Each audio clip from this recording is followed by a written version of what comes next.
A question. I've never been asked that question before.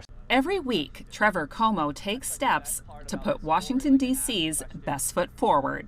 He put it in the chamber. Como is a tour guide for D.C. by foot, warmly welcoming visitors to the nation's capital. For his tour of Capitol Hill, nearly 2/3 of his guests typically come from abroad.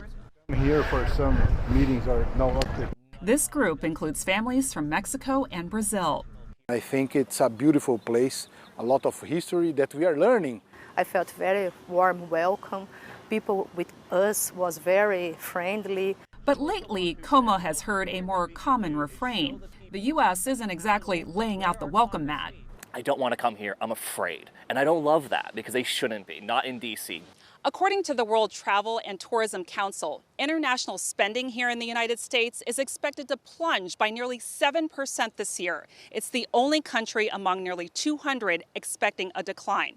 Now, in terms of international arrivals here in the U.S., that's expected to plunge by nearly 9%. And many of those staying away are from Canada, the top U.S. market for international tourism. Back in March, then Canadian Prime Minister Justin Trudeau publicly dissuaded Canadians from visiting the U.S. after Trump threatened 25% tariffs on Canadian imports. We're going to choose to not go on vacation in Florida or Old Orchard Beach or wherever.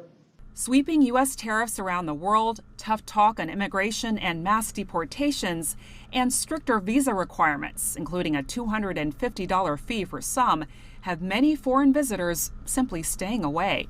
We're anticipating and looking forward to key journalists coming into the city, coming into the United States, sharing the experience of going through customs and the ease of going through customs, because there's a lot of concern about travel to the U.S.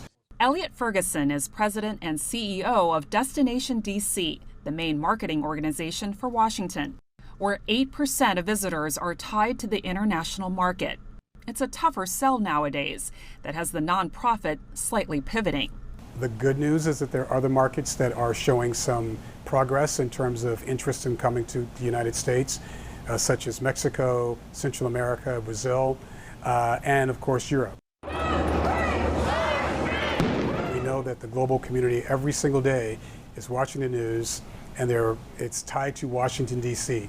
Our goal is to showcase other components of our city that are not necessarily tied to the federal experience.